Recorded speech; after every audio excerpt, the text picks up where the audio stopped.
So on to game news, and there's actually quite a bit here for as quiet of a week as it's been.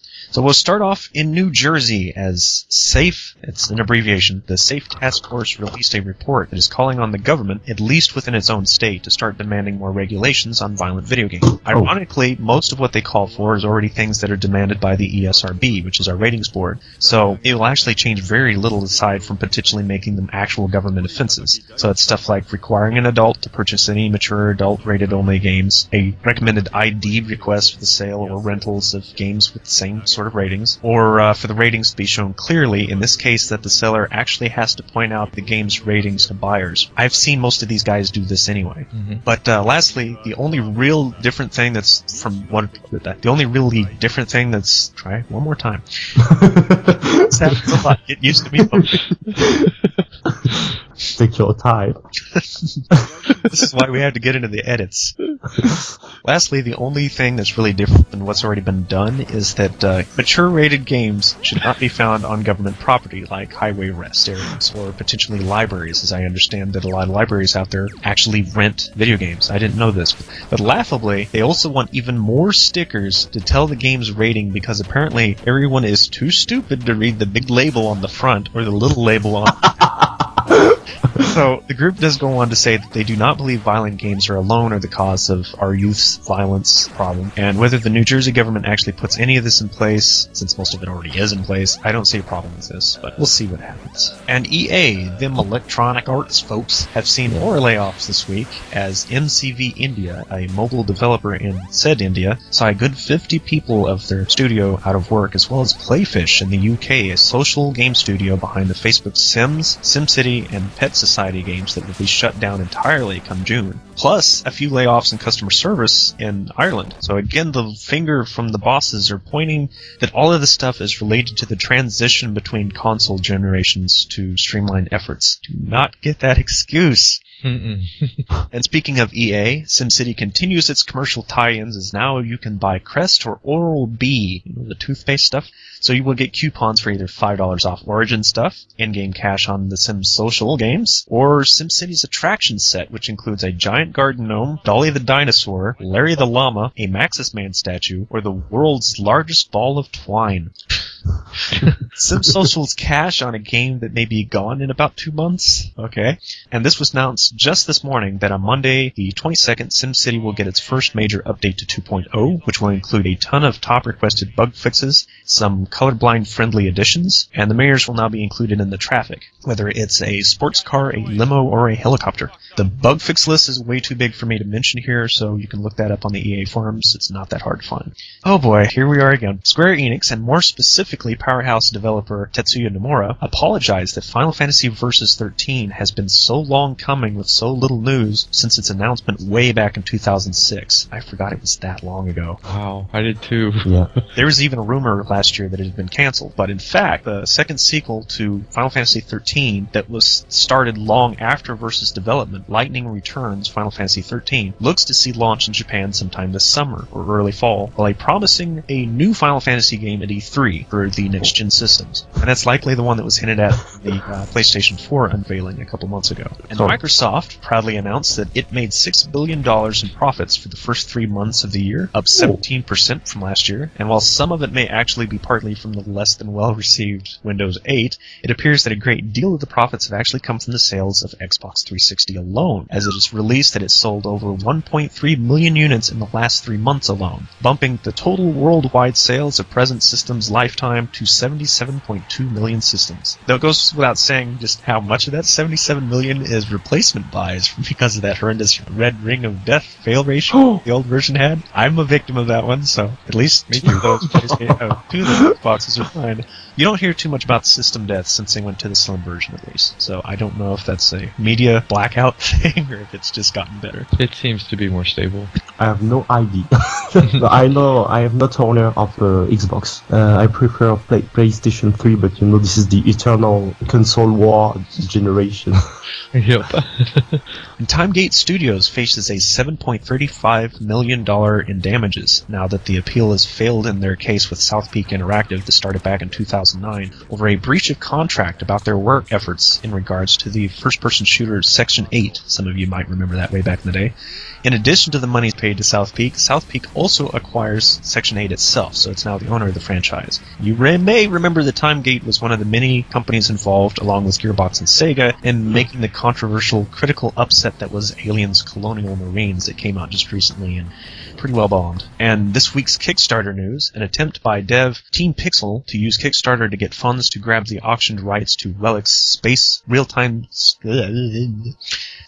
strategy game Homeworld franchise and get a proper sequel going had its hopes dashed as they managed to get a bidder qualification but didn't have enough money to compete against the other bidders at the auction. So Team Pixel is offering refunds to all its backers in a humble apology for not reaching the goals that they promised. Relic, meanwhile, is, as you might remember, was part of the THQ family. It was auctioned off earlier this year and was picked up by Sega, but Homeworld franchise wasn't included in that. So there's currently no official announcement of who won that bidding war. But speaking of bidding wars for THQ, the final auction for what's left will take place this Monday on the 22nd. Poor THQ. Yeah, I'm really surprised what happened to them. I had both of the Darksiders 1 and 2. I was also perfectly stunned of what has happened, and nowadays I don't know how it's came. They just went bankrupt. There was too much money put into places they couldn't make money back from. Oh yeah. It happens. It's just bad business practices. Yeah, incredible. And the Ouya, the Kickstarter-developed Android-powered console, won't be for sale worldwide until June, but many Ouyas have already been circulating because the Kickstarter crowd that funded it were given them as part of their funding thing.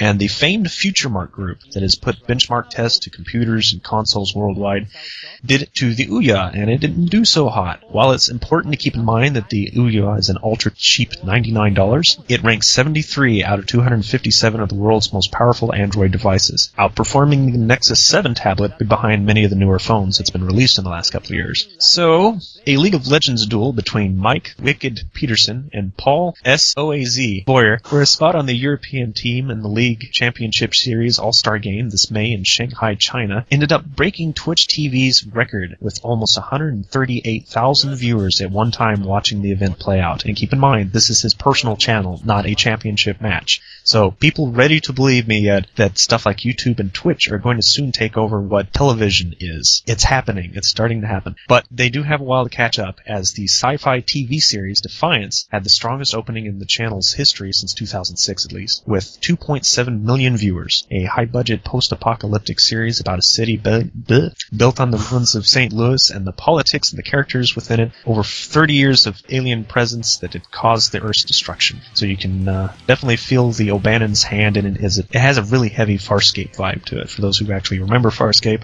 And so why are we mentioning a movie? Because of its heavy tie-in with the Defiance action MMO that was launched a little prior, being the first game, I think, that was a promotional material for a lower-end A-rated video game title for a TV show. And it might have helped a lot get the viewership that it did. If I said any of that right, I feel like I'm...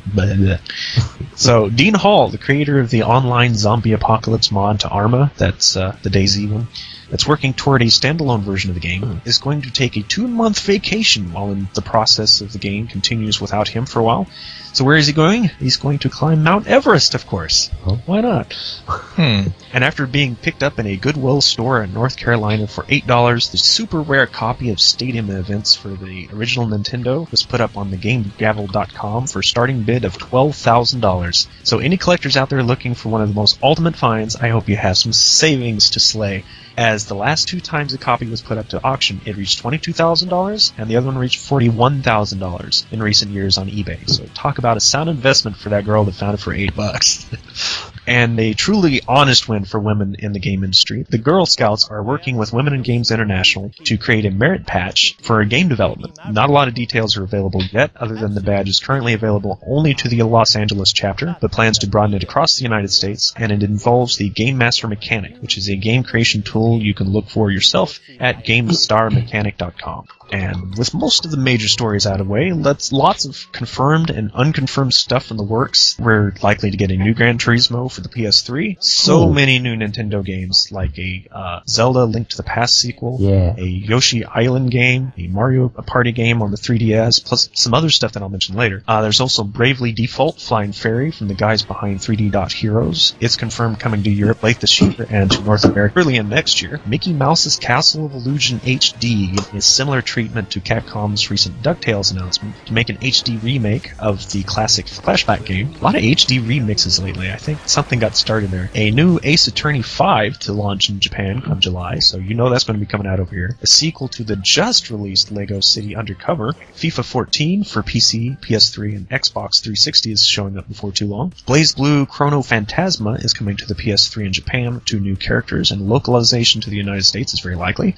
And Jak and Daxter is getting a collection very similar to the Sly Cooper one from 2010. But nothing really more to report about any of that. We'll throw some of the trailers, we'll try to throw some of the trailers for you guys to see some of this stuff. And meanwhile, the often delayed Pikmin 3 gets delayed yet again, as it's going to be pushed back all the way to August. No reason has been currently given. And also Bethesda is saying their new project is definitely not Fallout 4, but hadn't been saying exactly what it was until just recently. Well, they'd been showing these little teaser clips, very cryptic clips as you can see here. It all led up to being Resident Evil creators Shinji Mikami's new The Evil Within multi-platform survival horror title that was announced just yesterday to be released in 2014. However, they have officially announced that Skyrim will see no future official expansions or DLC for here on. So, Elder Scrolls V Skyrim is complete. And here's some... Now for that Game of the Year edition. Yeah.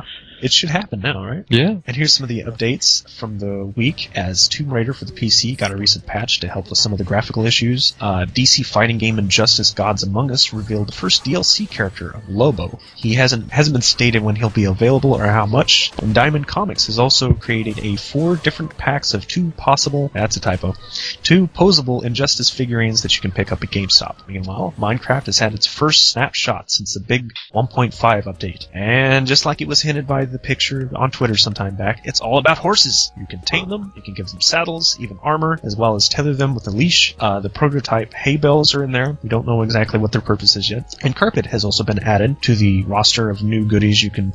Anyway. Also, Mojang is getting an official toy line of their own, as they've teamed up with Jazzwares to make a line of action figures and plush toys based on their, of course, hit video game. And Hawken also gets a shiny new update that adds a new mech class called the Technician, which is a support unit that is the equivalent of a medic, and also a new map that's a revamped version of an alpha map some folks may have actually played back in the day, and now it's called the Frontline. I think it was called the Valkyrie before. Some balance tweaks, a better minimap, and some other graphical updates are also in there.